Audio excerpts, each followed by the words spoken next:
Love this podcast? Support this show through the Acast supporter feature. It's up to you how much you give, and there's no regular commitment. Just hit the link in the show description to support now. To let everyone know, this is the hottest May day in recorded history, and we're in the UK. In the stifling. We're sweltering, and my mouse isn't working because my hands are so sweaty that it's not picking up. Disgusting. That's the detail that the listenership loves. Yeah. Britain, an ancient kingdom with legends of violence, cruelty, and torment in its blood. Join your hosts, Ross, John, and James, as they bravely tread where few would dare. Witness their journey into the horrific history of British horror. They are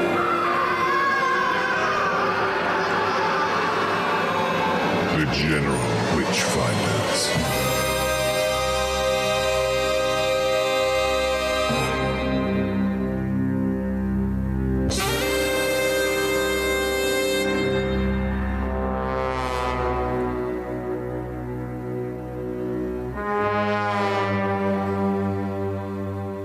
So, ladies and gentlemen, goblins and ghouls, welcome back to the 70th episode of the General Witchfinders podcast. 7-0. 7-0. I'm James in Bournemouth in southern England. I'm John Pountney here in a very hot south of South Wales today. Without a microphone, so he sounds a little bit different this time. But don't worry about it. Don't worry I'm about still it. here. Yeah. And I'm Ross in Dorchester, southern England, and this time we tasted the blood from the mummy's tomb. Phew, what a scorcher. Yeah. Is that right? I don't think anyone tastes it, do they? No, I don't. I think I must have left in the tasted bit from another thing. So Yeah, we smeared the blood from the mummy's tomb upon ourselves. in a state of confusion. She who is buried here shall henceforth have no name, shall cease to exist in the minds of man, as she has ceased to exist in life. For thousands upon thousands of years she lay there, perfectly preserved, in all her beauty, in all her evil. We do have her name, Tara.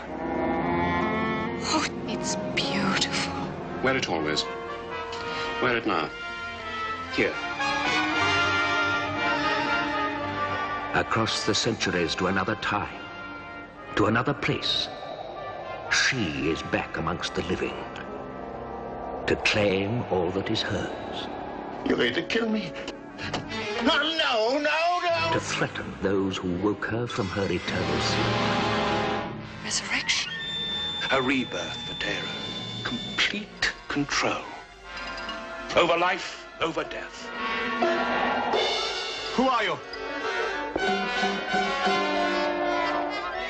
It was her, as large as life, standing over there. No, it happened. You have to help me. You know its power.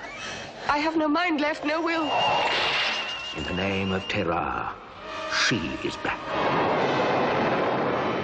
To destroy those who helped to raise her evil flesh and blood from the mummy's tomb. Blood from the Mummy's Tomb, the only Hammer mummy film in which a physical mummy does not appear. Well, Discuss. Or does it? Or does it? Or does it? Spoilers. It's a 1971 British film starring Valerie Leon. It was director Seth Holt's final film and was loosely adapted by Christopher Wicking from Bram Stoker's 1903 novel, The Jewel of the Seven Stars. The film was produced by Hammer, the fourth and final of the studio's mummy films, and released as the supporting feature to Dr. Jekyll and Sister Hyde, which we haven't done yet. Yeah, which we should do. I think we should do done that. it? No, No, that might be another live thing to do, I think. Oh, that's a good shout. Right, besides providing a rare leading role for Valerie Leon, the film is notable for its troubled production. It has also been called one of Hammer's best films of the 1970s. By whom? Right. Well, People, again, John. discuss. The people again. The people. Source. What is your source for that, James? Well, I don't know. Ross It's hasn't Ross. Ross's provided script. Ross. Yeah. So, writer Christopher Wicking said the film was one of the last projects that Tony Hines brought to Hammer. Wicking wanted to use the title of the book, but Carreras, who's Carreras? Michael Carreras. He was the guy who was running. Or James Carreras. But it was this. But this is the one. This is the one where he wanted to leave, and then he got his son to take over, wasn't it? So one of the Carrerases. Yeah. Is it Michael is the father and James is the son? We're experts on this, aren't we? Yeah. Listen to this. If this is where you're coming for all your Hammer info. Yeah, sorry. Apologies. Yeah. So whichever one of the Carrerases was, they did not. They brainstormed titles and came up with Blood from the Mummy's Tomb, which Wicking thought they would never actually use. Apparently, they just put a load of words which were sort of related to the mummies and just randomly picked them out. How this podcast works. Yeah. And David Bowie's lyrical. Yes. That's how he did his lyrics, isn't it? Yeah, the cut-up technique. Yeah, so Wicking worked with Seth Holt on the script. The film had to go into production early because there was a gap in the production schedule at Hammer. Wicking said that he had a falling out with producer Howard Brandy and was barred from the set, but he continued to work with Holt in the evenings. Brandy later claimed that Wicking's script was unshootable, in inverted commas, that's a direct quote, and that Holt constantly rewrote it.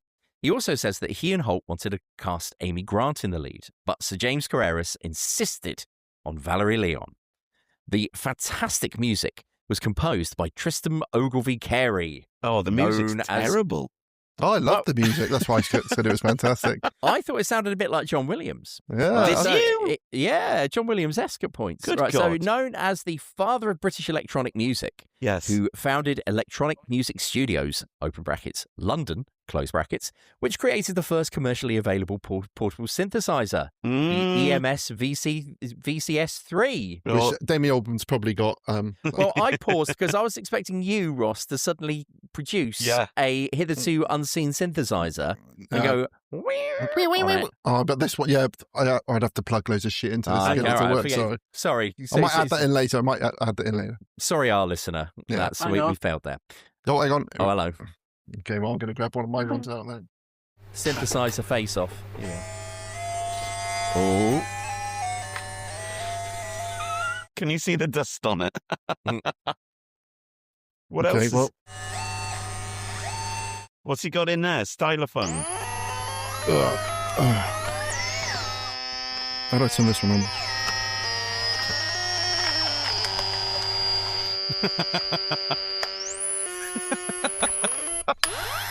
Right.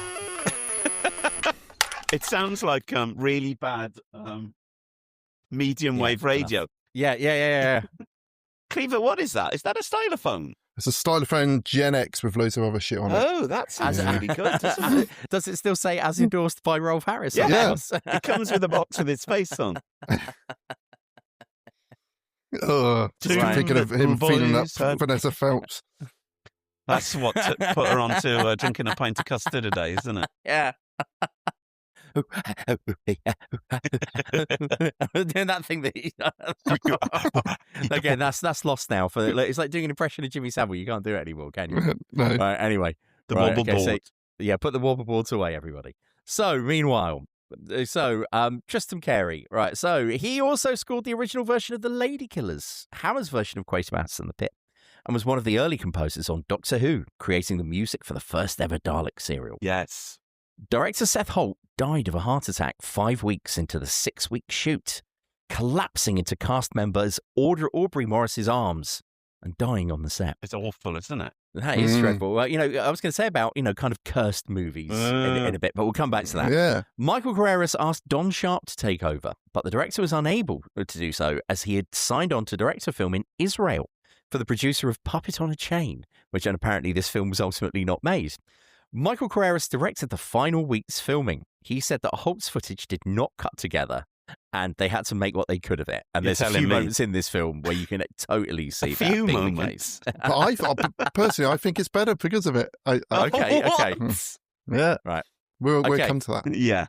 So, James Villiers, and then Ross has put pronounced Villiers. Thank you, mate. Is it? Not Villiers. No, it's pronounced Villiers. Oh, okay. Like, I don't know. Aston Villa's. That's like Aston Villa's. Yay! I'll be able to remember that one. So he plays Corbeck. He is known for playing Bill Tanner in For Your Eyes Only and John in Roman Polanski's Repulsion. Ronnie Corbeck. George He's in a load of Roger Moore Bonds. Oh, so did I miss it out? He's in like the last 3 Roger Moore Bonds. After Bernard Lee died, they pulled him in and a few other Eds just to be like toffs. Okay. Very well.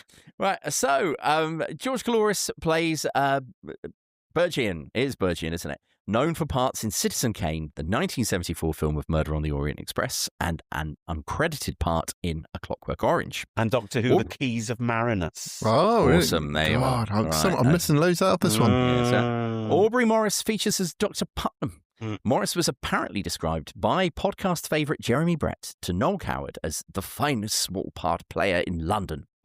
His many memorable performances include the Freud-fixated writer Mr. Mindbug in Cold Comfort Farm, the sleazy probation officer Mr. Deltoid in A Clockwork Orange, the sinister gravedigger in The Wicker Man, the oily manservant Grosvenor asking Michael Palin for the use of the naughty books in the Curse of the Claw episode of Ripping Yarns, and the jolly captain of the B Ark, spending years luxuriating in his bubble bath in The Hitchhiker's Guide to the Galaxy. Oh. And then from James and Ross's youth, he was even in an episode of the Alien Nation TV series. Was he really? In one of Sky One's kind of early, not highlights, but it was very exciting that Sky One had the rights to Alien Nation. I was really excited about it. I love the Alien Nation. Was he not in Boone as well?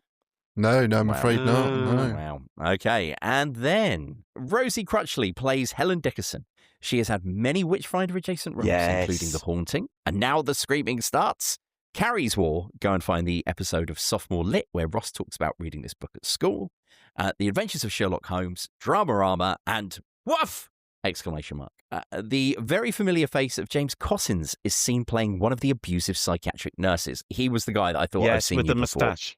Yes. He has been seen in Villain with Richard Burton. Him again.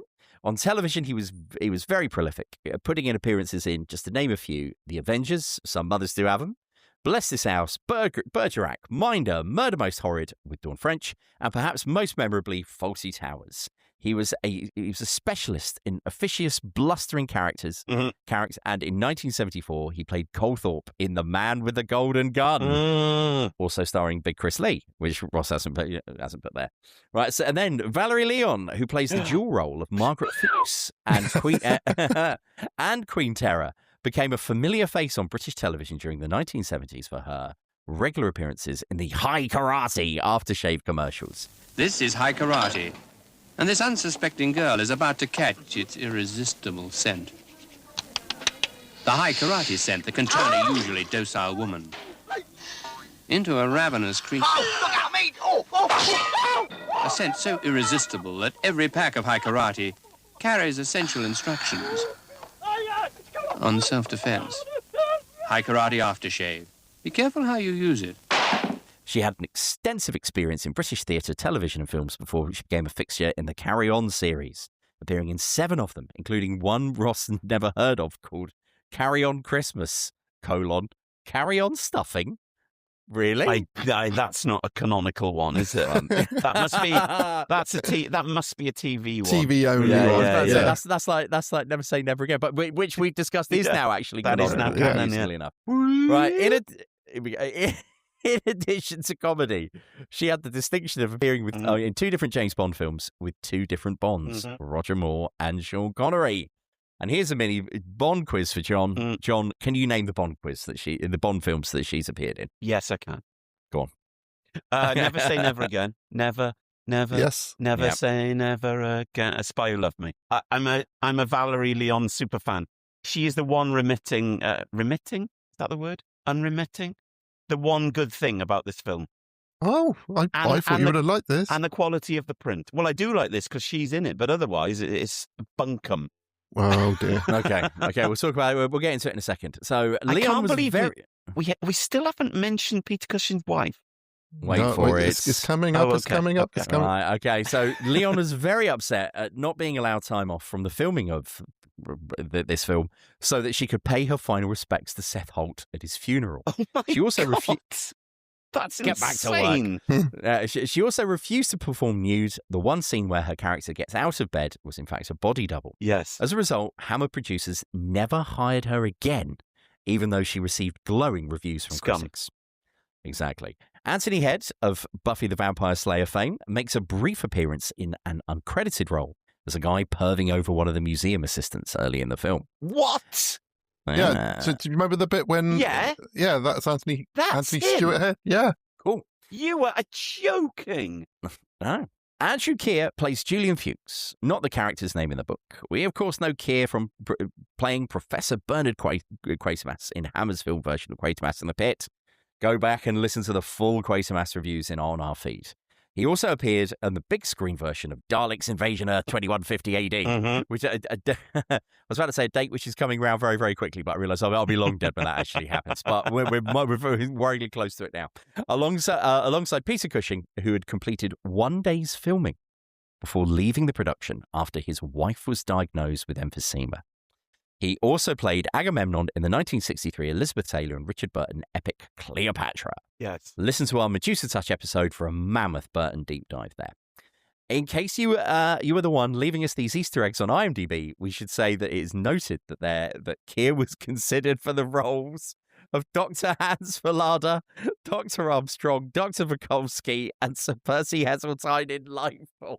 Who is it doing this? This is amazing. Whoever you are, I salute you. Yes. Sir or madam or both. Yeah. Right? Incredible. Absolutely brilliant.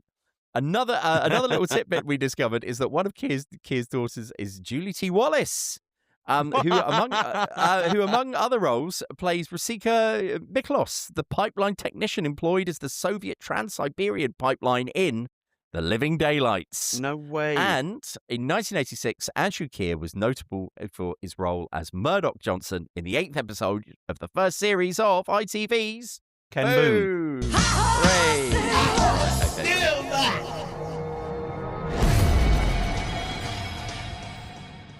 A quick quiz for you here. Is Andrew Keir in this film older or younger than us at this point? Oh, fucking hell. Younger, I'm going to say. Yeah, I hope he's older, but I imagine he's younger. He's younger. Man, How old is he? How old is he? He was 45. That is insane. Wow. It's insane. Oh, God. Right, okay. Because he died really quite young. He died at 71, and that was in 1997. So compared to, a lot of other people, he died comparatively late, but he was also quite young.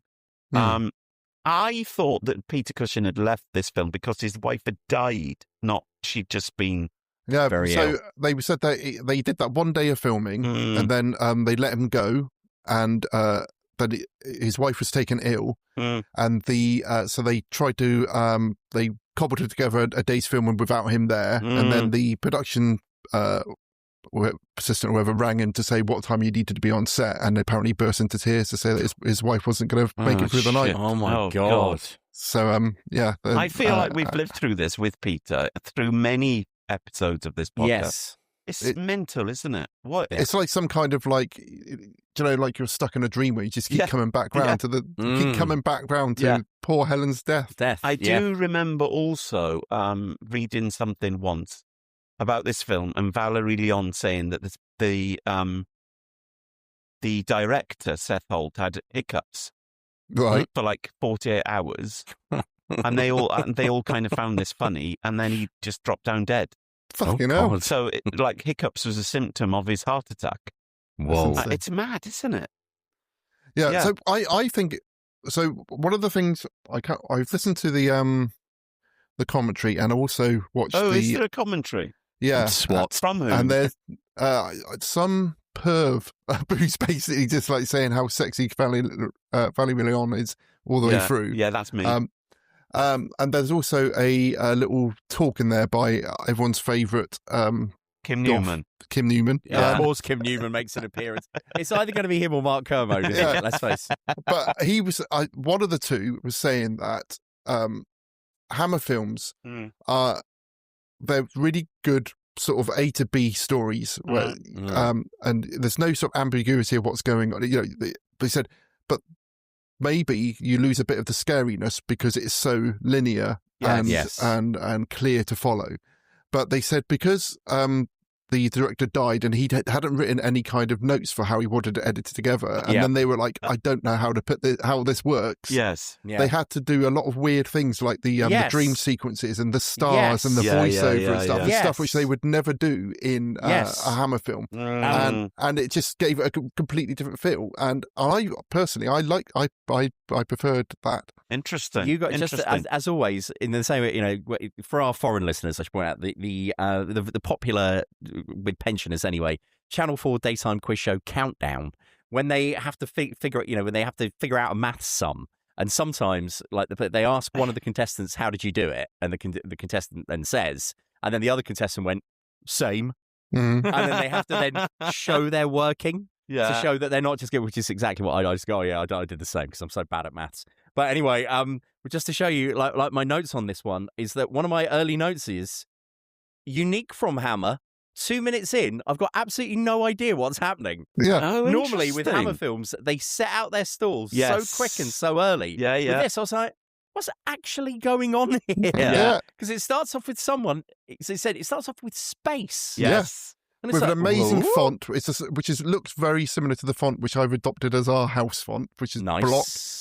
And it's like Star Trek, original series Star Trek yellow this is everything on a star screen. This is interesting because this is everything I hate about this film. And then it said, you know, so we get Valerie Leon asleep. But then it then cuts to ancient Egypt. And the usual kind of cinematic language of this is her dream is not followed. No. Like, this could be happening simultaneously. Although later on there is a dream sequence, which is the only time I've actually seen the screen go when the sound of harps go over it. Yes, that's right. But when you first see this, it's just like it's very expressionistic. Like got this 7 stars in the sky, and then that's lining up with the shape of her body. Yes, and then like you said, you go back to ancient Egypt, and there's a whole ceremony with like no kind of exposition about what's happening and stuff, and it's just I think it was great or incoherent. But let's find out as we go through the Mummy's Hand. This film riffs on the notion of maybe the Egyptians were tapping into some weird magic that corresponds to space, right? Okay, in some way, shape. And that immediately made me think, in my earlier life, I remember reading things about this. Eric von Daniken? Close. The one that I was aware of is Michael Bagner and Richard Lee, who I believe wrote The Holy Blood and the Holy Grail. Yes, I've got that all here somewhere. Which is the book that Dan Brown basically copied the idea for Da Vinci Code. For the Da Vinci Code, which basically suggests that, you know, Jesus didn't die and had children. They also wrote a book called The Elixir. Yeah. They also wrote a book called The Elixir and the Stone, A History of Magic and Alchemy. And within that, they kind of suggest that the Great Pyramids of Egypt were built to copy how Orion looked. And that the Egyptian pharaohs believed that when they died, or that their souls would be shot off towards Orion's belt. Yeah. Now, of course, you can say that, and I've read things a lot of the time saying people should not give these two guys time. You know, they dress themselves up as serious academics. This is not serious academia. This is frequently putting 2 and 2 together and getting 15 and things like that. But it just, as I watched it, I thought, that's interesting. Bearing in mind that this is 1971. Yes. And I thought it was very interesting. And based on a Bram Stoker novel as well. Based on our old friend Bram Stoker. Riffing on this idea of maybe the Egyptians were into some weird occult powers, which we could tap into today. And it's along with saying spearhead from space and mentioning Boone, I know it's the recurring theme of this podcast, but it's true. I sat there thinking, you could really redo this today, really, in a much, much better way. Yes. Not Stargate, though. Not Stargate. No. But I think the whole thing, and not the perfectly preserved body, more on that in a bit. But I think the whole thing of there's been some kind of Egyptian expedition Lord Carnarvon style. Yes. And they've brought something back with them. And then there's this thing of, well, should we start using this power? And what could the downside be? Ooh, I think that's pretty good. I think that's a nice, spine for a story there. Yeah. But anyway. I think you've pitched it better than the film itself, does James. Thanks, John. But go on. I was just saying, so you have these priests.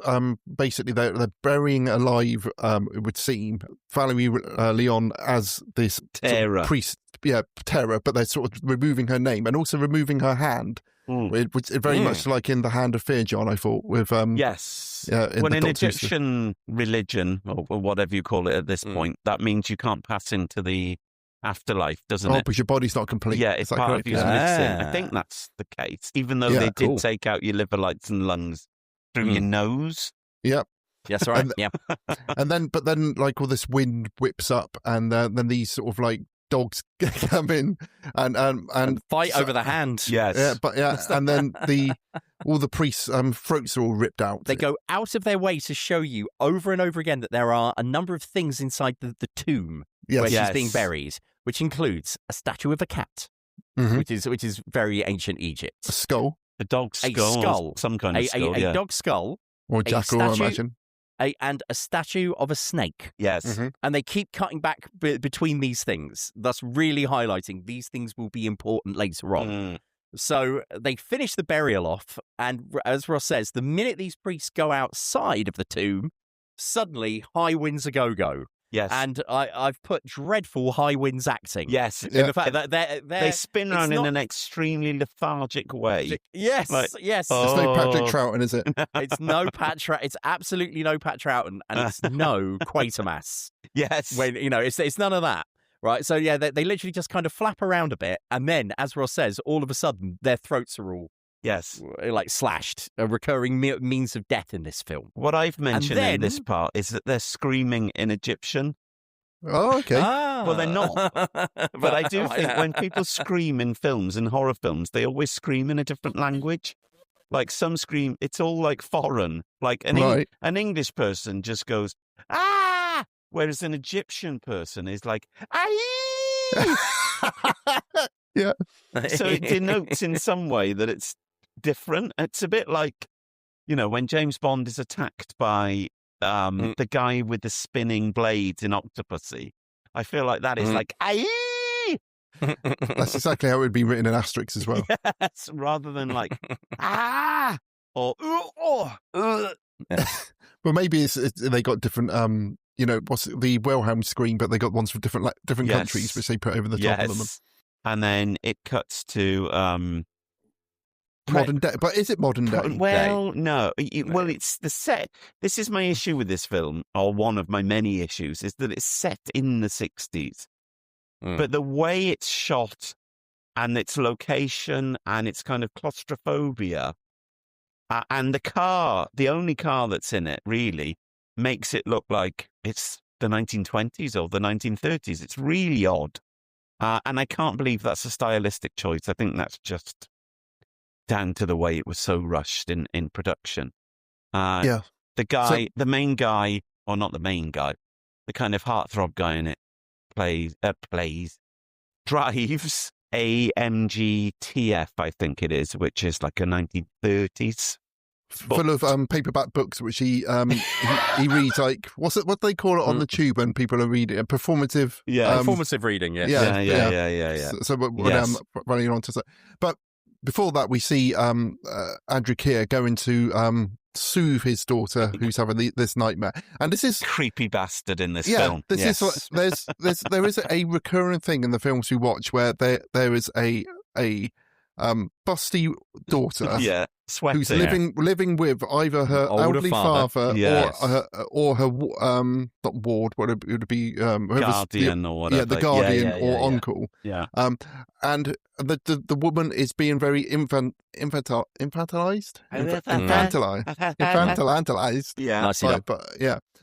So he gives the next morning he gives her this massive ring, which no one's ever going to wear, which is like almost the size of her hand. Yeah, I liked it. I can imagine Ringo Starr wearing it. Yeah, But we also see there's a man who's opposite the house who's watching all of these through binoculars. James Villiers, not Villiers. Yeah. Yes. Quite. I think Peter Cushing does this very well in films, and I think Andrew Keir does it very badly in this film, where he's looking at her with a kind of salacious glee rather than sympathy because she's had a nightmare in a nylon nightie. Yeah, they don't go together at all. You can't pin an age on him, weirdly, because he's aged in the film as her father, but obviously in the flashbacks he looks his real age. Yes, he still looks really old. It's just really confusing because you can't really tell when were they meant to have gone to Egypt? Is it the 20s or? I've got no idea, because it does look like the sort of them finding King Tut's. Yeah. Thing. Yeah. Something I wanted to bring up as well is that this reminds me of the Tutankhamun Museum in Dorchester. Have you ever been to the Tutankhamun Museum in Dorchester? Yes, I have a long time ago. I didn't know there was a long time ago. It's a very strange, Dorchester, which is like a Roman town. One of the biggest tourist attractions there is an old church, which used to be in Weymouth, apparently, but the roof was too heavy for it, and it started sinking into the ground. So they transported this building brick by brick to Dorchester. Of course. I didn't know that. That's cool. Yeah. And then, that's the story they tell. So maybe there's some kind of story about but inside that church, transmission.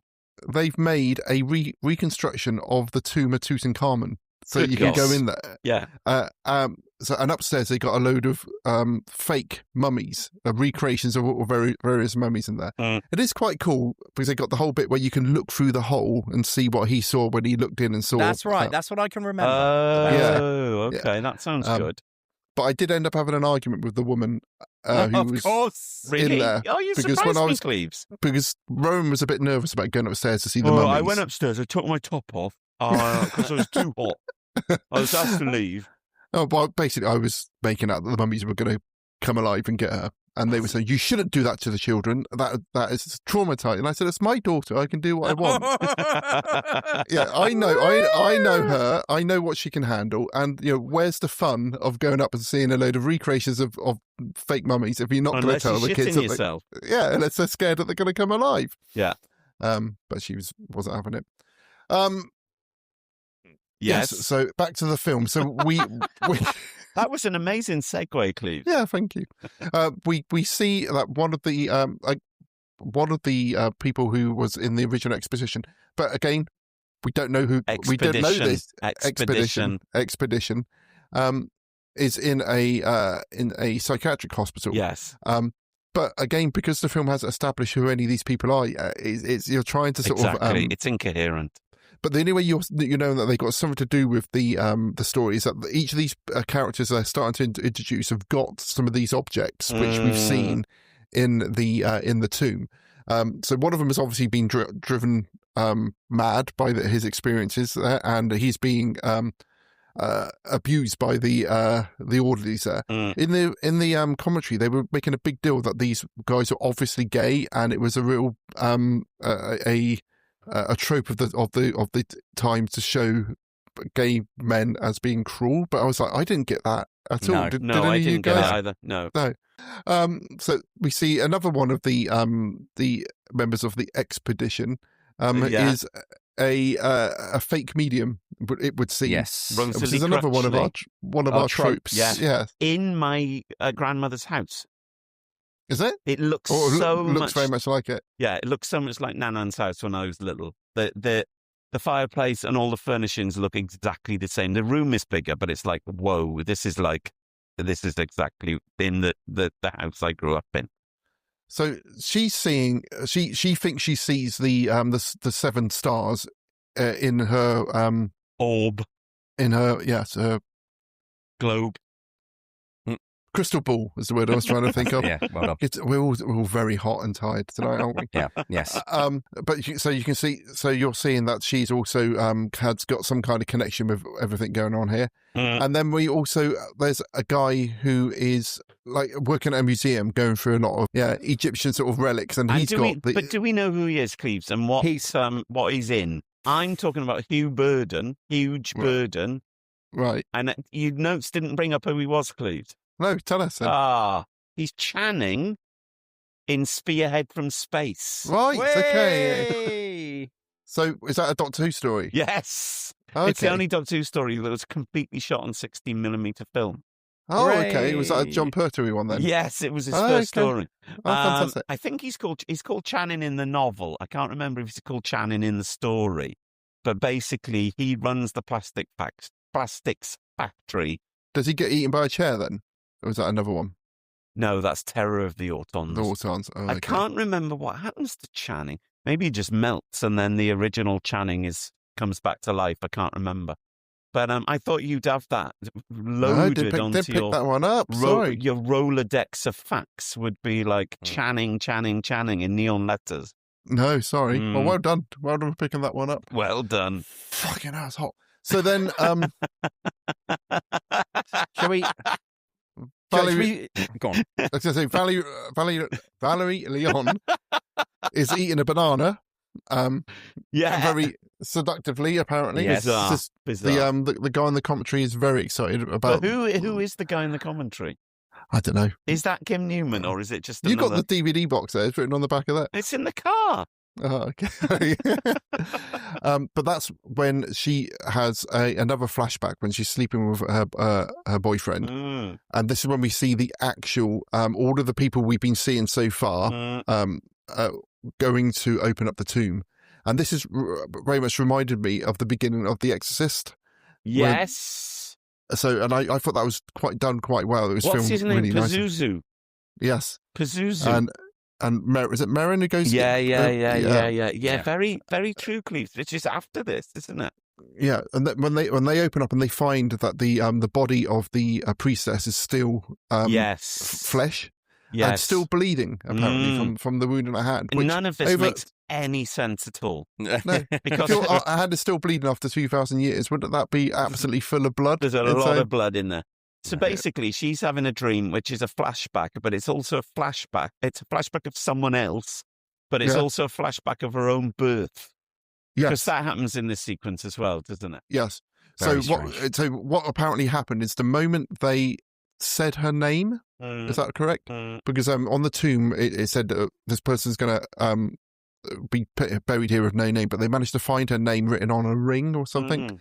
They say her name, and at that moment... it's a funny place to put your name, isn't it, on your ring? Exactly. Yeah. Well, so Podgy Jones would have it. And then Andrew Keir's wife dies during childbirth, and then the baby dies as well, but then comes back alive again. So she's been reincarnated. So this is the bit which we realise that Andrew Keir has got this body in his basement. Yes. Okay. And it's at no point is it mentioned how the fuck did he get it there? He got it there, for one, or two that his daughter has grown up to be the exact spitting image of the body he's got down in the basement, and he's never thought to mention it to anyone. Yeah. And there's a bit where he looks like he's going to start getting off with the corpse, who looks like his daughter, and then we cut to him being on the floor with being attacked by the spirits. Yes. And the other thing, once again, I go to my notes here just to show everyone, no one seems bothered about the fact that this body is perfectly preserved. Yeah. No. They all just take it as like when they find the body. Yeah. No one goes, Jesus Christ, it's perfectly preserved or anything like that. Or how is that? They all just kind of go, oh. It's like, you go mad. I like a shiny bikini. Yeah. Yes. Very nice. And the boyfriend seems to be the only one who actually sort of points out that they look alike. Yes. No one even seems to mention, really, at first, that they looked similar. It's just like, it's bizarre. And because they didn't do that, and because I'm stupid, I didn't realise the first time I watched it that they were the same actor. But I watched the whole of Sinners thinking Michael B. Jordan did have a twin brother. Deary me. What I've said at this point is there's so little dialogue in this film. There's so much that's just like people screaming, scrabbling around, shocked faces, and I think it needs more exposition. Obviously, they've put in voiceovers and stuff, but I think it needed more because you're just like, what the fuck is going on? And I've seen this film many times over 35 years, so I know what's happening. But watching it again tonight, I thought, what the fuck is happening? Yeah. Ross, I think you also need to include, there's a bit when she's in the museum and one of the original kind of excavation party sees her. He starts reading. First of all, I thought he died. Right. Can you put in the noise that he makes? That's my note. I will do. That's Hugh Burden. Jeff about? Behind there. Todd. I didn't expect you today. No, I wasn't planning on coming over, but there's something I had to show you. What do you make of that? My God.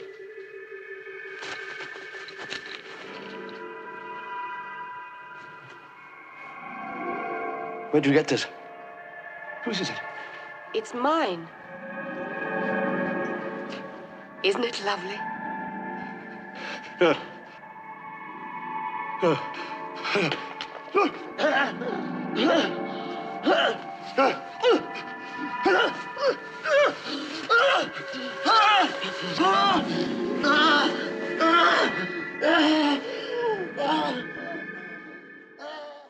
Add in the SFX of that guy, Jeffrey, almost dying when he sees her. He goes really weird. I was like, I think John would make that. That's Jimmy Savile, isn't it, James? I think John would make that noise if he saw Valerie Leon coming as well. But also, not only has he got the body of. I'm making the noise I would make, Cleves. Sorry, go for it.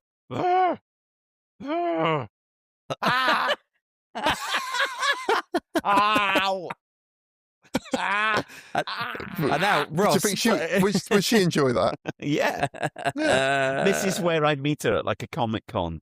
Yeah. And I'd ask her for a signature and I'd be going, It's like when I went all the way to Nottingham to meet Hannah Spirit and then I was too scared to say anything to her. Correct.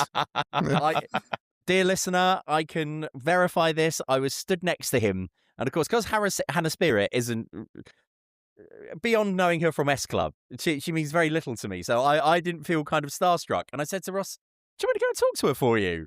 I'll go and say hello. Ross was like, no, don't go and speak to Hannah Spirit.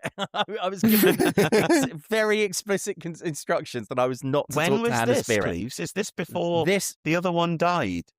Yes. Yes, wow. long before that. Wow. This was Ross, and again, one for the general Witchfinder superfans out there. We have spoken about this time when Ross and I went to this comics convention in Nottingham. This is the one where they did a Game of Thrones panel. Yes. And that's when our friend from The Omen was still with us. What's it? Who's the guy from The Omen? Who's the photographer? I just keep thinking of that. I'm just thinking about that guy who did that 1-star review. David Warner. David Warner. I'm just thinking of that guy who did that 1-star review of us going, ooh, who's that person? I don't. Why am I saying it in Ross's voice? I'm sorry, Ross. They're always saying, who's that person? Who's that person? I can't remember. And now we're doing it again. Anyway, this was the same Nottingham Comics Convention where they had a Game of Thrones panel first, featuring friend of the podcast, David Warner. Dead friend he was of the there. podcast. Dead friend of the podcast. And from The Omen. And then there was also the Red Dwarf podcast where Ross has pointed out before. Podcast? There was the Red Dwarf panel where, as Ross has pointed out before, Craig Charles spent the entire time vaping wildly on stage. Even pretending that he wasn't vaping. And then I was stood next to Danny John Jules, a.k.a. Cat from Red Dwarf, in the urinal. And that was on the first time in my life. Yeah, they wrote, and I thought, do I go, hey, Danny John Jules? But I thought, it's a urinal, and you really don't. Yeah. So I didn't say anything, but I was stood next to him in the urinal very, very briefly. I didn't. Oh, nice.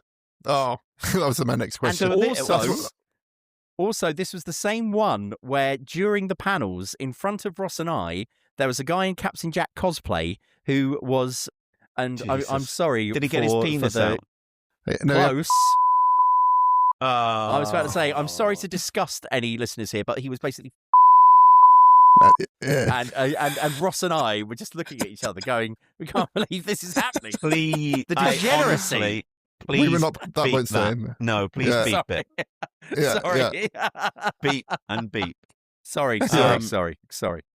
Yeah. Was this the Hannah Spirit of Primeval era? Yes. Or Yes. not That's why not she of was there. S Club 7? Same person. Yes. No, it is, but I'm saying That's what she was there signing things for. you didn't go so- and say I love Reach for the Stars. You went to say I love Primeval. I just love her, and I Still? want to. Well, I don't know. Is she still around, Cleves? What's she up Well, to? she's a personal trainer now. Oh my God! Why don't you go and get personally trained? by her? Trained by Trained? Yeah. That'd be amazing. Yeah. I'd love that. What? So because she didn't continue with the reunion, did she? After the one boy No, died, she was too heartbroken. It's a horrible story, isn't it? It's really. He's yeah. She also- alright. He was alright. And just before that, she lost all her money and was living like sleeping under a desk in a gym or something. Fuck off. And then It's the not funny. and then the S Club 7 reunion came, and it was going to like Get back together. revitalize, get her sort of Oh back on God! track, and then so What a poor old story! Hannah Spirit. And now they're Yeah. S Club 5 or something. Is it probably? Never. Yeah, it's just got the racist ones now, haven't they? Racist yeah, Joe that O'Meara. horrible- Yeah. Yeah. Yeah. God. Right. And the one Okay, who came so- out of the TARDIS on a micro scooter. On one, I don't know what it was on, but one of the S Club guys. Or Blue Peter, probably. innit? Yeah, probably Blue Peter. Oh, Yeah. lordy. But- Right, but- go on. Yeah. Oh, we just want to say, just in case you haven't heard, I did ask David Warner a question about Time Bandits, and he said, "This is a panel about Doctor Who. No one wants to hear about Time Bandits," and everyone cheered. So then, Yeah. and then he said, quite maybe not a PC story about little people. He's dead It's from anyway. the 70s. So It was the we 70s, do have a character who's going around trying to get all the different bits of from the tomb back together, so this that is he The can, James aforementioned Villard. parts. Yes. in order to And what's he called? Corbett. Ronnie Corbett. Ronnie Corbett Yeah. is trying to do this, Yeah. and I tell you what, this film is a bit like two Ronnies. Two Ronnies long, extended sketch. weird sketch, isn't it? well, mainly because it's got someone in like a negligee with a boob start falling out. Yeah.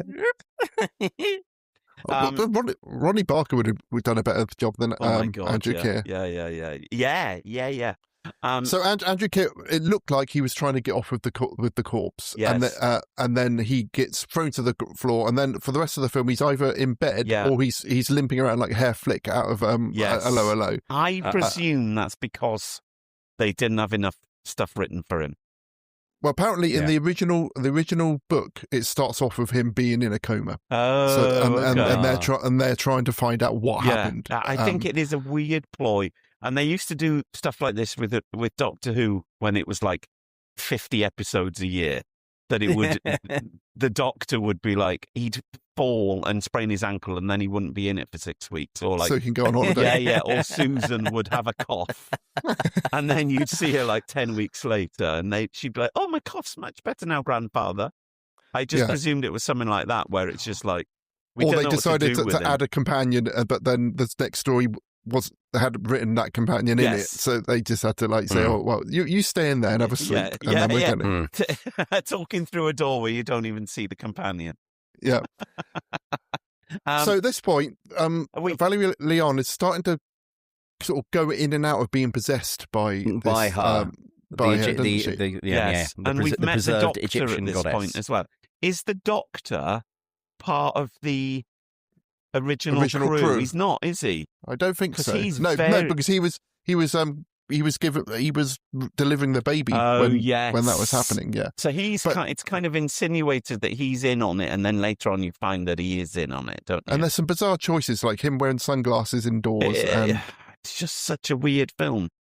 Yeah. The print is amazing, but I just think. Then they go. My notes are a mess now because basically I just missed out whole scenes which I've seen before. Don't matter. But at one point they go and see the guy George Culleris from the Keys of Marinus. They go and see him in hospital, and he's the guy that's taking them to see him. Says he's ordering more and more books, and I just thought it makes me think of Amazon for some reason.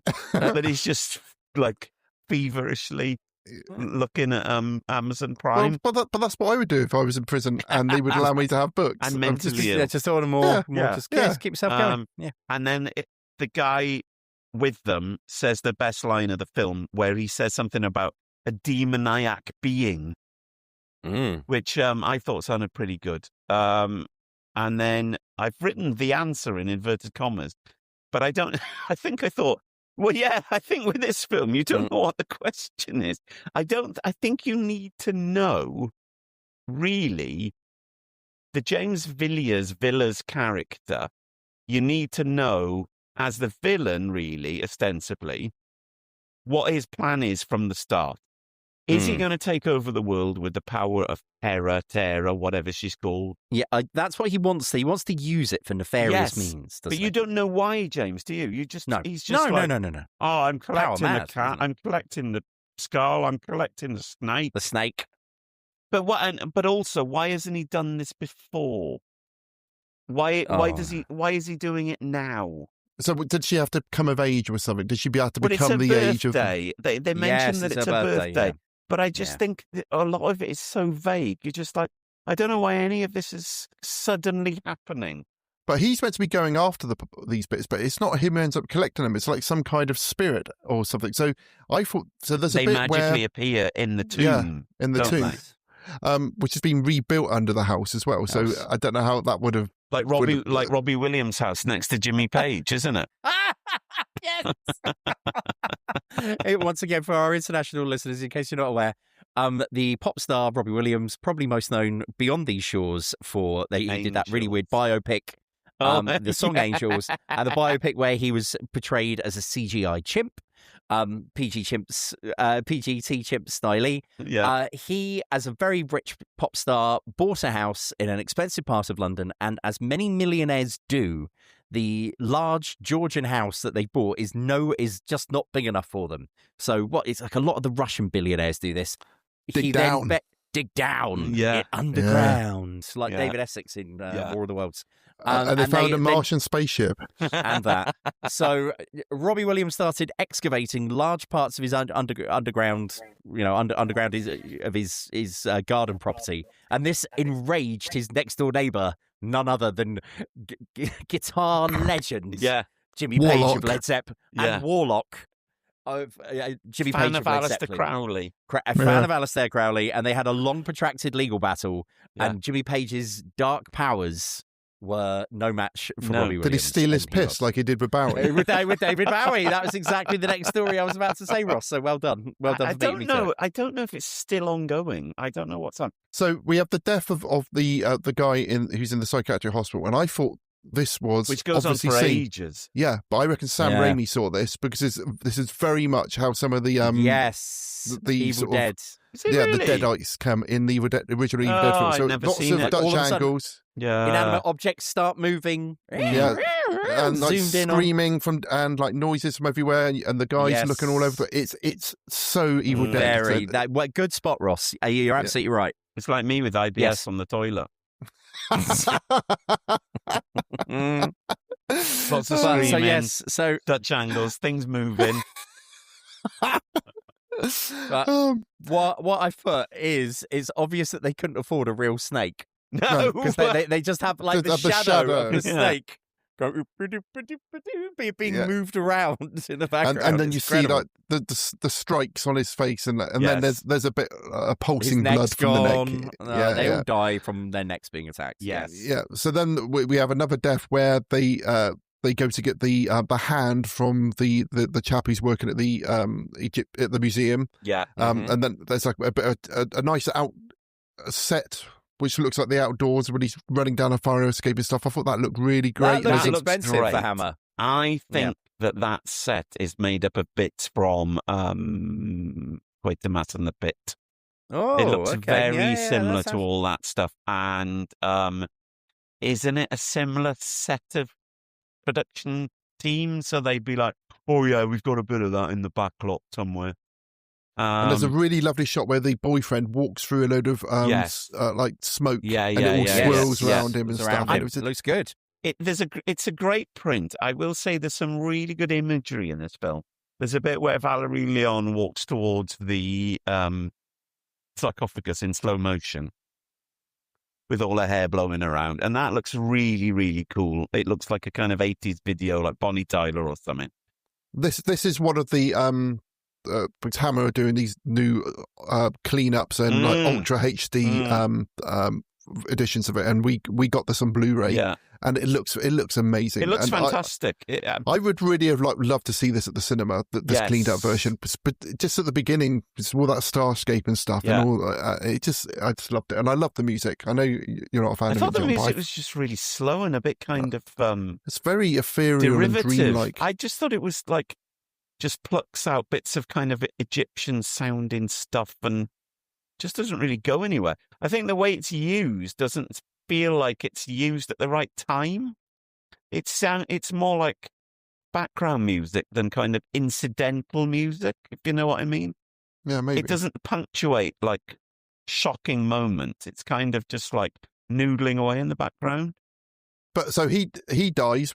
He's attacked by sort of a whippet. Ghost it dogs. looks like Ghost dog, yes, and then the hand is returned. Yes, and then Valerie Leon seems to get possessed again, and she goes over to the fake medium's house, and there's a very strange bit where like there's a character introduced who seems to be a cross-dresser. Yeah, who's also like her familiar. Yeah, not in any. Yes, and basically not in the rest of the film.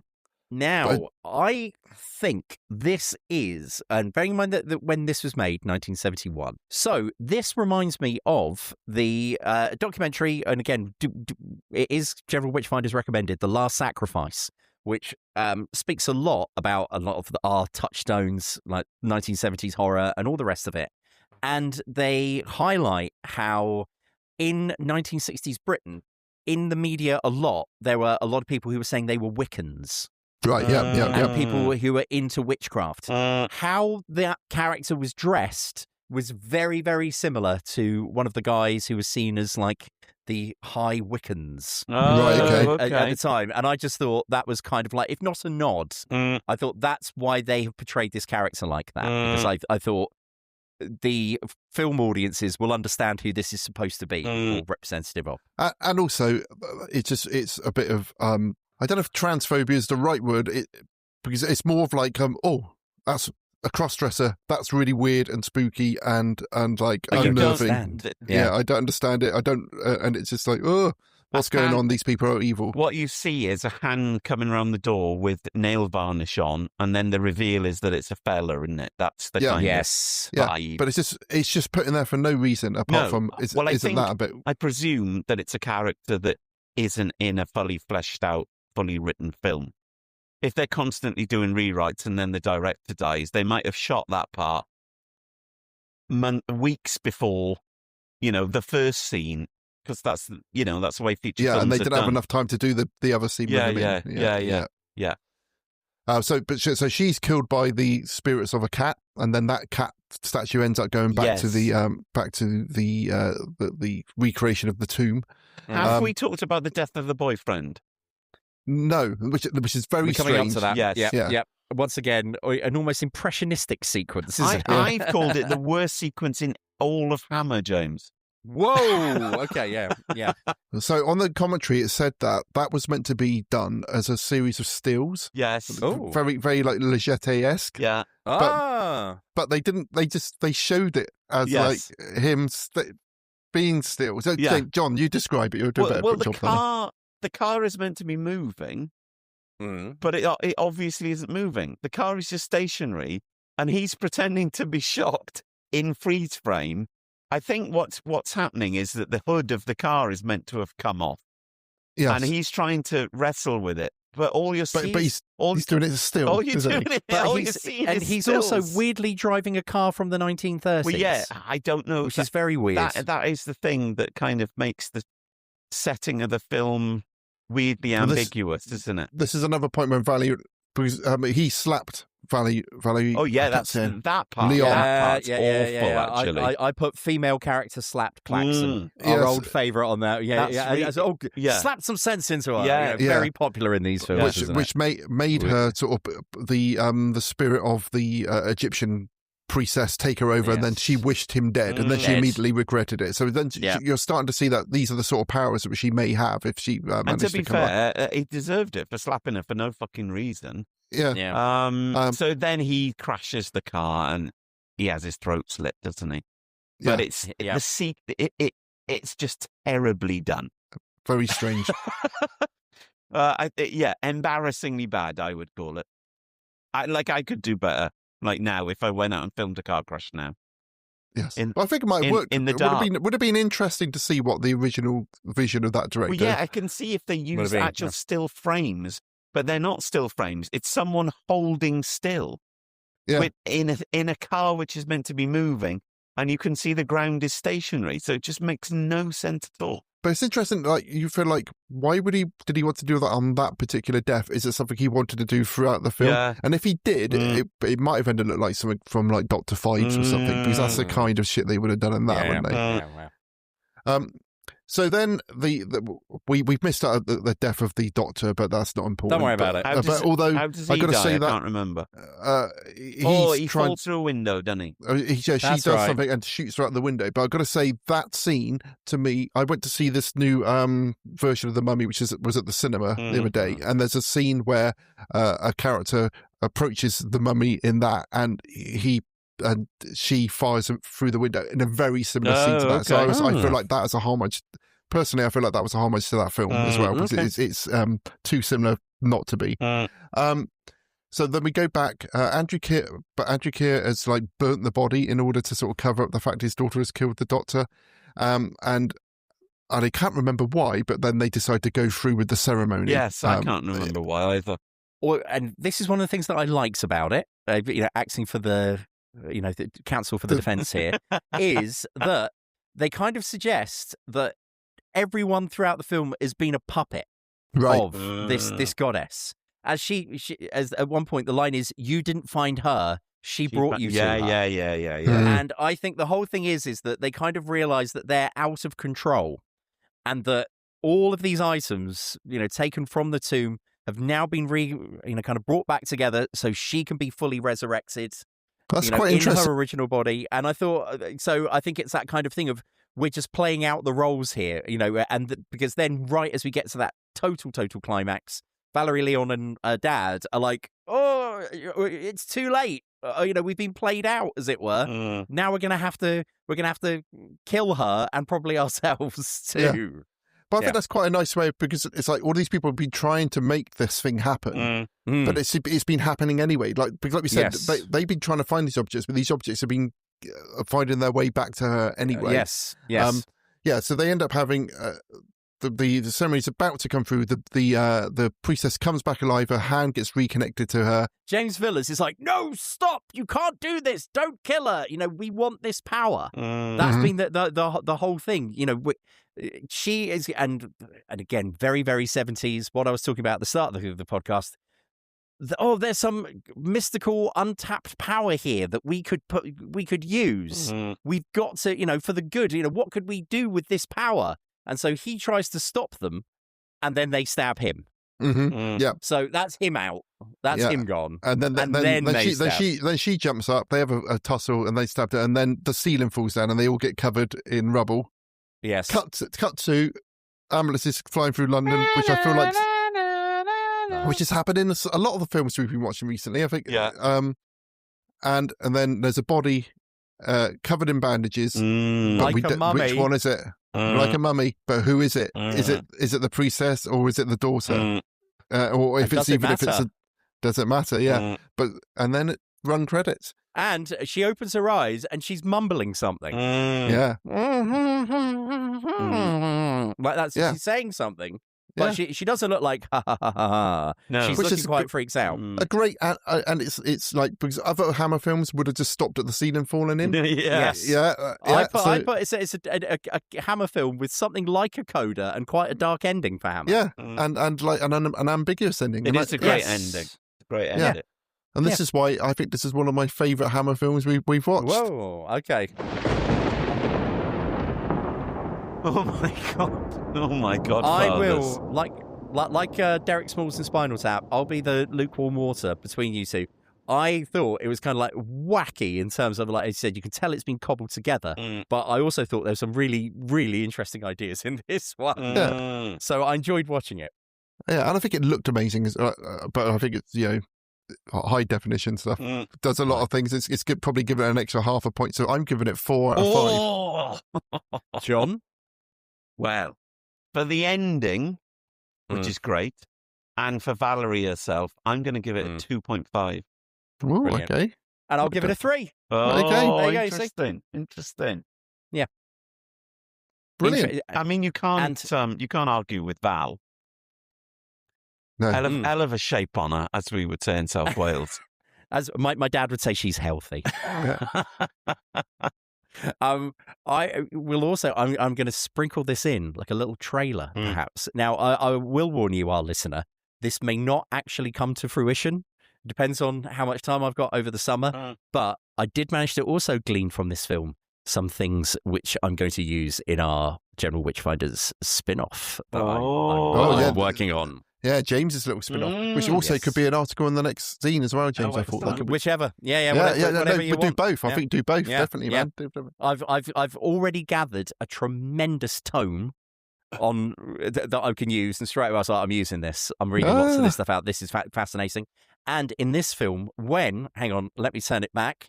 When the boyfriend who gets killed in the bad car crash, he says, or the doctor is in an argument with him. And then he says, I've studied parapsychology and telekinesis. And he kind of goes, these newfangled ways. But these are, and I was like, that's exactly what I want. And I thought, wonderful. And so I thought, how quick, make a note of when was this film made? Wonderful, 1971. Absolutely in keeping with my thesis that all of this stuff bubbled up in the 70s. I've been to Egypt myself. So when was this, Cleves? Yeah, so when I first met Beck, I think about nearly 20 years ago now. Our first holiday together was a cruise up the Nile. Carry on up the Nile. Yeah, so we went to the Valley of the Kings and the Valley of the Queens. So I told this story. So is it hot? It was very fucking hot, yeah. And I had an ill-fitting sandal, which I had to grip with my toes, and it gave me a funny walk for quite a long time afterwards. Ross Cleaver in the ill-fitting sandals. Supporting the wonder stuff at the Astoria. So what are the thing? Yeah, everyone's trying to sell you something. Everyone is trying to so when we was on the boat, little kids would come out on these little canoes and say, there's crocodiles and shit in there, and they would say what they would ask you what country you're from in all different languages, and when you told them, they would sing the national anthem from that country. Amazing. So that you would give them some money and stuff. But so we went to one of the tombs in the Valley of the Kings or the Valley of the Queens. I can't remember which one. And in this one, it still had the sarcophagus in it, but the lid was like raised up. Me and Beck were the last ones in there, and as we was leaving, the guard there went, psst, psst, psst, come, and it was like, no, and he lifted the rope out the way, and he said, come, and he was like, come and look at the sarcophagus, and he was saying, get in. I would no, yeah, I did. I got to lay in the sarcophagus. Did you go like that? Did you do the classic Egyptian mummy arms crossed across your chest? I can't remember, but he was showing me. It was like the lid, which is suspended above me, had all these stars painted inside it and stuff. Cool. So I got to lay in a sarcophagus in the Valley of the Kings. I would have filled my pants in there. And then he was like going, come, and he wanted me to go down some tunnel. And then the tunnel had a massive fucking hole like that, and I'm not going in there. Nah. And he's going, no, safe. And I was like, I'm not going in there. But I gave him some money for let me go in the thing. And then we was at another temple, and again, me and Beck got separated from everyone else, and there was this armed guard there, and he went, psst, psst. And I thought, oh, this is good. I'm going to get to see something. Going to get another sarcophagus. Yeah. So he was like, come, and he made us go up go past this rope and go Cuddle up. Tutankhamun, yeah. Going up all these stairs and stuff.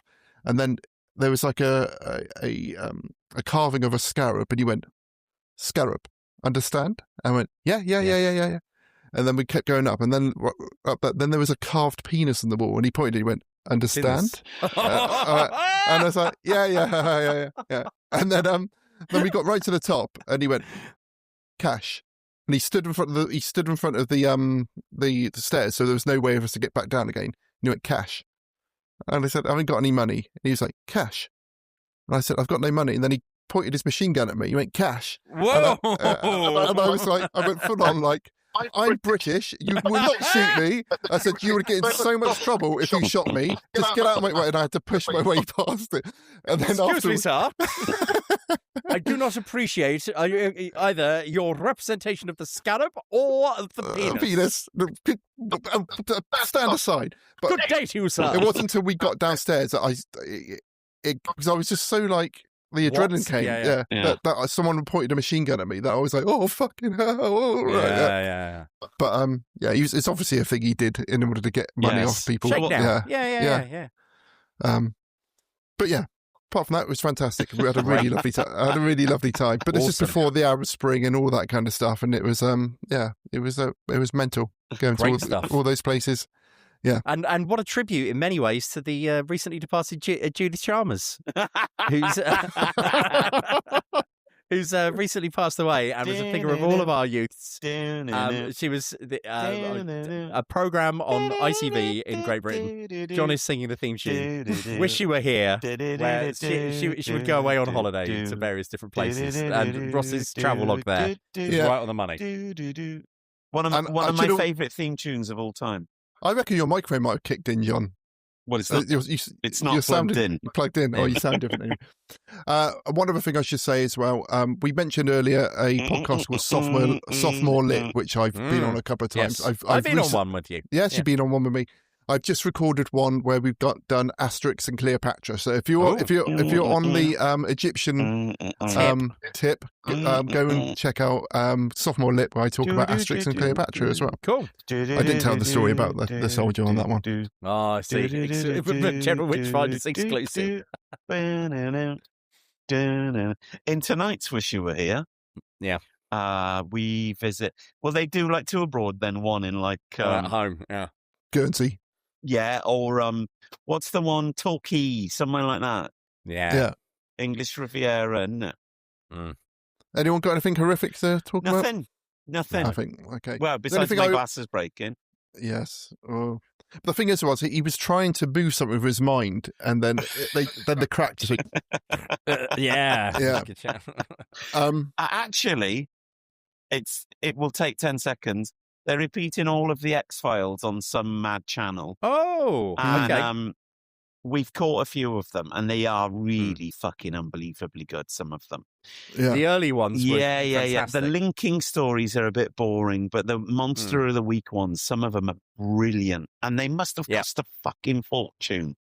But John, I started rewatching them during COVID, but I had to stop because I tuned into whenever they was in an office, the sound effect they was using was the same sound effect, which would loop, like really quite in a quite short loop of like phones ringing and typewriters going. So hopefully I haven't ruined it for you. When they're in Skinner's office or something like that, is it? Yeah.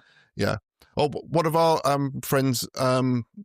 As Too Hot for TV's just done a X-File special about X-File spin-off, so you can go and check that out as well. I just can't believe it's 30 years old. But there's the reboot coming. I'm looking forward to the reboot. There's Steve Buscemi's in it. There's no internet in it. It's like they don't Google anything, or of course not. Their phones are massive. It's quite interesting to watch that. A narrative can still work without people just Googling stuff all the time. Very enjoyable. No, nothing else horrific happening. And well, I want to believe. I will also say, tying into that beautifully, I would like to give an RIP, in fact, to Judith Chalmers. No, not Judith Chalmers. We've already done her. Yeah. Nick Pope. Do you guys remember who Nick Pope is? He was always in The Melody Maker. Was no, he? not that no, one. Not him. Who's Julian? That's Julian. That's Julian Cope. Right. He's still with us. No, Nick Pope was the man dubbed Britain's Fox Mulder. He was the guy who... John's laughing. Nigel Fanthorpe knew him, I bet. Well, this is what I was going to say. I used to live I on the can't same believe... street as Fanthorpe. Yeah, he's investigating you is like a cryptid. Because this is very 14 times adjacent. That in the 1990s, when the X-Files was at its peak, and especially with things like the Rendlesham incident, there was a growing interest in like, well, hold on a minute, are there such things as UFOs? No, and of course, but Nick Pope was the guy that like appeared on Newsnight saying, I'm the guy who's in charge of the Ministry of Defence's files on. No way. Yes, look him up. Yeah, no. So he then had a very, very kind of like long-running kind of as a ufologist. He was on Lost Podcast on the Left as an interview. There you go. I don't remember him at all. I'll have to look him up. But sadly, he's passed away recently. No way. So I just want to say, circumstances? No. He had a very, very virulent cancer, I think. Well, that could have been put there by aliens, James. Very possibly, but because I say, but bear in mind, like he was someone that was in the media sphere a lot in my late teens, early 20s, and you'd often see him and I was very sad to see that he wasn't with us anymore. So yes, that's just—it's not something horrific, but something a little bit sad. Yeah, but when you mentioned the Rendlesham incident, it reminded me that mine and James really love the Lovecraft Investigations audio series. Yes. And they've just done, last week, they've just opened up their crowdfunder for the new series. So basically, everything they did on the BBC they're seeing as part 1, and they're starting part 2, which is called the Call of Cthulhu. I've backed it, so it's only like £19 to get the. Ross, send me the link. Send me the link in a minute. I want them to do this. I love this. And they've already released some like teaser stuff on the thing. But there's also, they did a series called Crowley as well, which was so that's available to go and download. But I'm going to put the trailer for the new Call of Cthulhu because I love that thing, and I'm so glad they're making a new one. Yeah, me too. And they made so much fucking money, like in 24 hours. No way. It's mad. Good. Yeah. Yeah, it's Julian Simpson, isn't it? Yes. Yeah, Julian Simpson, we salute, Ross and I most certainly. I don't want to speak for John, but Ross and I most certainly salute Julian Simpson. He's amazing. He's very, very good. Some of it, he did some fantastic stuff for Radio 4, which you can listen to. Just putting Julian Simpson into like YouTube, or so loads of people have uploaded them. Yeah, they're still on. They're still on. Yeah, but you got to watch really them in order, though, John. Yes. But yeah, really, really good. And I'm trying to get him for the next scene. So if anyone's got a contact, let me know. Yes. There we are on that bombshell. On that bombshell, yeah. Yeah, they're on that bombshell. All right then. Well, nice good to see everyone. We're going to say our next time. Say, what's our next time? Next time we're going to be doing Witchfinders. Pender's Fen. Oh, are we? Yes. Interesting. Nice. Yeah, if I can get it on DVD. I've got it on Blu-ray somewhere. Okay, great. Nice. All right. Okay, so, wonderful. Fantastic. So next time, Pender's Fen. It's not a horror, but okay, I'm looking forward to. I should have watched it before. Isn't it? It's pretty weird, yeah. Yeah. Yeah, okay, cool. Okay. Oh, excellent, good. But until then, happy day. Love, light and peace. And stay cool, everybody. If you're in a warm part of the world like we are at the moment, everyone remain cool. Yeah. Put your pillowcases in the freezer, all of that stuff. Yeah, we'll get through this together. Is this to Iran? Yeah. Till next time, everybody. Thank you.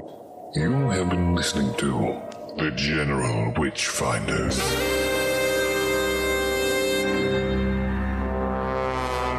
Support the show and continue the conversation at patreon.com/General Witchfinders. Subscribe and spread the word at generalwitchfinders.com. Farewell, and don't have nightmares.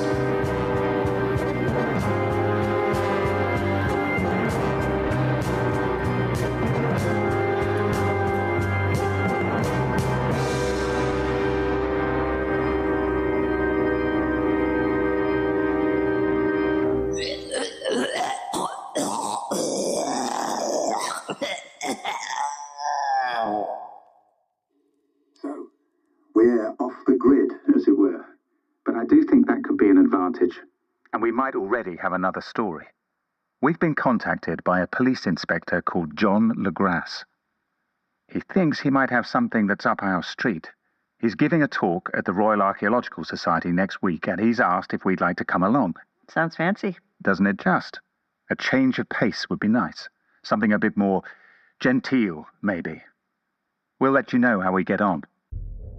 Those were the last moments of The Haunter of the Dark, back in October 2023. A lot has happened since then. Don't we always say that? It's always true.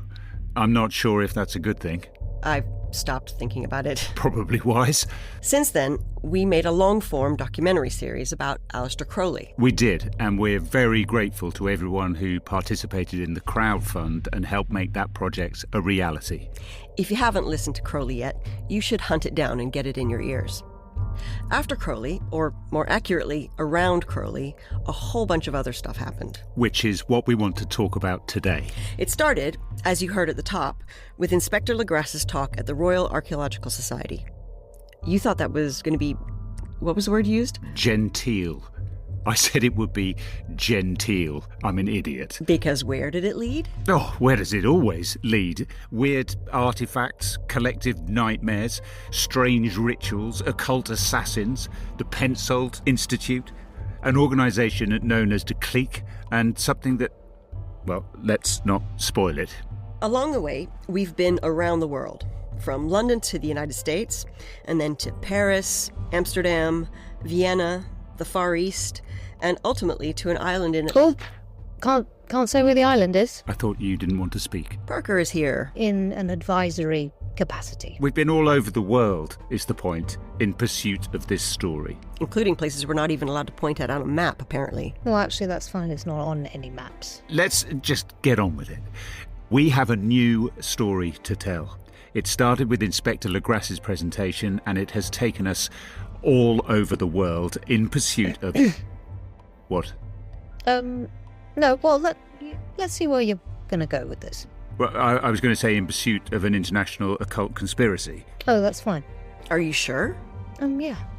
It's woolly and inaccurate. It's fine. Anyway, we made it back in one piece. Just. And we have an amazing story to tell, but it's not one that's going to make anyone sleep easy in their beds. They'll be lucky if they ever sleep again. Consider that fair warning. So, where Crowley was sort of season 4.5, this is season 5 proper.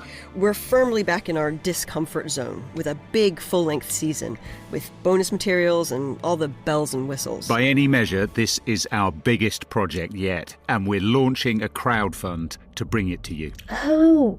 What? Oh, I didn't realise you were crowdfunding. I don't need to be here. Why not? Have you seen the economic situation in the world? It's like The Walking Dead out there. This is fine. Yeah, carry on. I'm going to go get a kebab from the place on the corner. I don't need to be censoring something that will never see the light of day. Can I have some chips? I thought you weren't in this, Eleanor. I'm not. No, I'm paid to play. But I have some chips. Anyone else? Or do I have to wait for you to crowdfund a takeaway? Very good. Oh, fuck her. What? Kennedy. Am I not cleared to swear now either? Actually, I am. We're not on the BBC anymore. Okay, but just because you can doesn't mean you should. But that is worth mentioning. While our first 4 seasons are still available on the BBC, they're not picking up the tab for this one. Which means we have no money. It means we're going to be funded by the community, which has been incredibly supportive so far. On the upside, anyone who gets involved in the crowdfunding will have access to the show, and they'll be paying less for it than someone who jumps on board after the campaign is over. And there'll be the opportunity to access a host of other bits and pieces, including some items courtesy of our new friends at the Pendragon Club. And we might do a live show. We haven't confirmed that yet. I said might.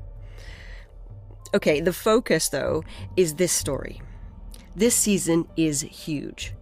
We're going deeper and broader.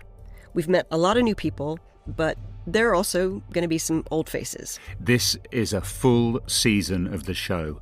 In-depth, expansive, illuminating, and definitely not for the faint of heart.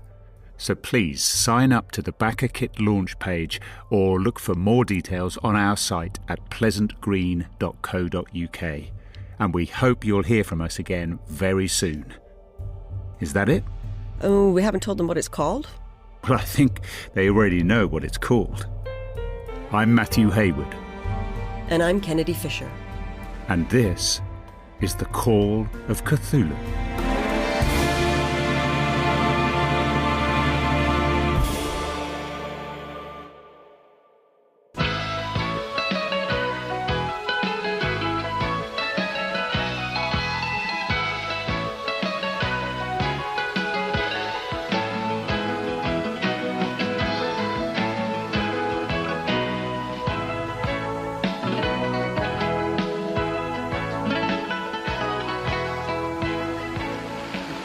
Hello.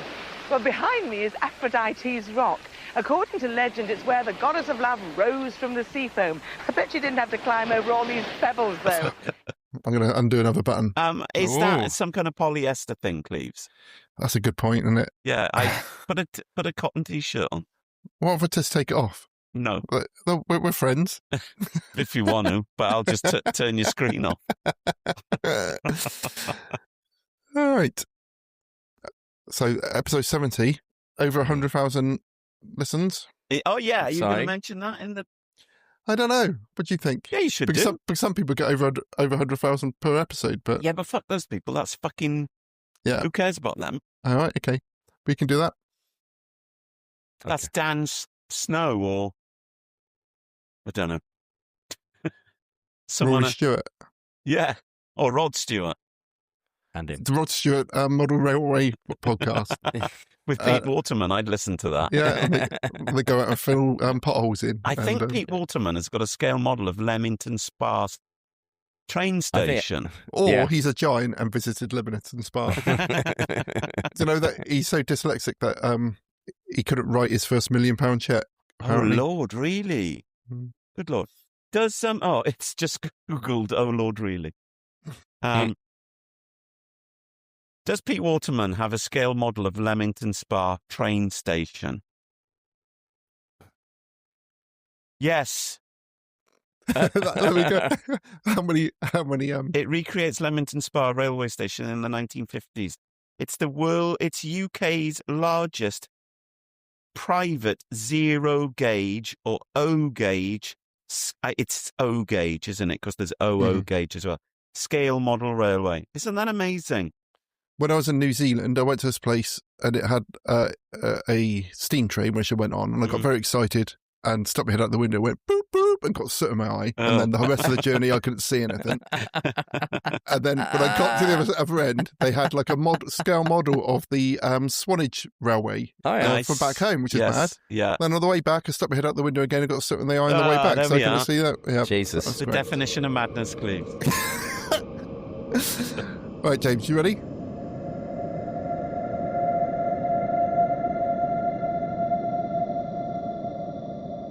No. They're not like Thingy and Diamonds Are Forever, are they?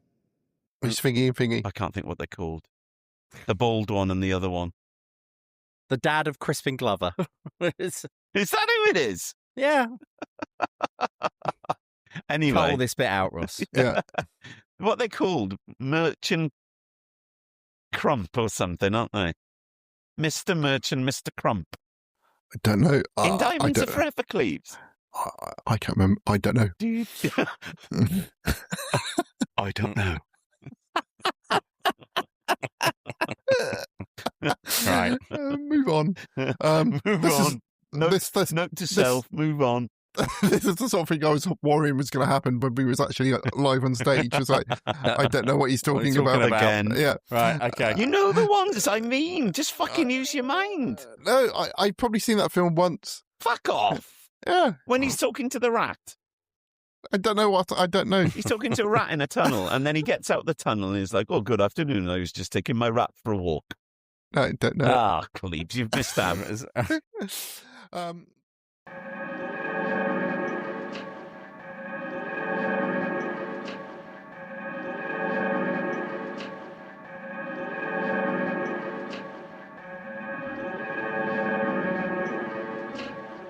Isn't it lovely? Isn't it lovely?